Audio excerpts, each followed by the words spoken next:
सरहदी फौज के सिपह सालार ने एक बार फिर दुश्मन भारत को ललकार कर साबित कर दिया कि रिटायरमेंट वतन अजीज के दिफा में हायल नहीं हो सकती। आर्मी चीफ ने खैबर एजेंसी की तहसील बाड़ा का दौरा किया। जनरल राहील शरीफ ने जाते जाते दुश्मन को वाज़े और दो टोक अल्फाज में पैगाम दिया कि भारत ने तो सर्जिकल स्ट्राइक का ड्रामा रचाया। अगर हमने सर्जिकल स्ट्राइक की तो भारतीय निसाब में पाक फौज के किस्से पढ़ाए जाएंगे। जो प्यारी थी हमें जान बहुत, तेरे नाम लिखा के आए हैं।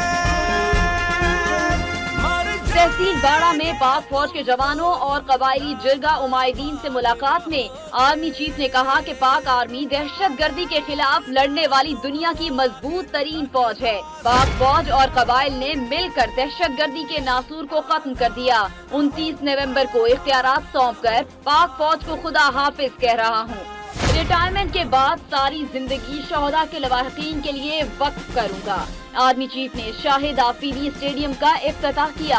मारूफ क्रिकेटर शाहिद खान आफरीदी भी उनके हमरा थे। जनरल राहील शरीफ का कहना था कि क्रिकेट स्टेडियम से इलाके के नौजवान टैलेंट को उजागर करने में मदद मिलेगी। कबायली जिरगा उमायदीन ने इलाके की तामीर और तरक्की और मुतासिरीन की बहाली में आर्मी चीफ की खुसूसी दिलचस्पी को सराहा और खिराज तहसीन पेश किया। आर्मी चीफ ने वाना में भी दहशत गर्दों का मुकाबला करने वाले पाक फौज और FC के अफसरों और जवानों से अलविदाई मुलाकात की। सिपह सालार ने जवानों की पेशा वाराना महारत और कामयाबियों को सराहा। जनरल राहील शरीफ का कहना था कि पाक फौज ने फाटा में दहशत गर्दों का न सिर्फ खात्मा किया बल्कि उनके नेटवर्क भी तोड़ दिए।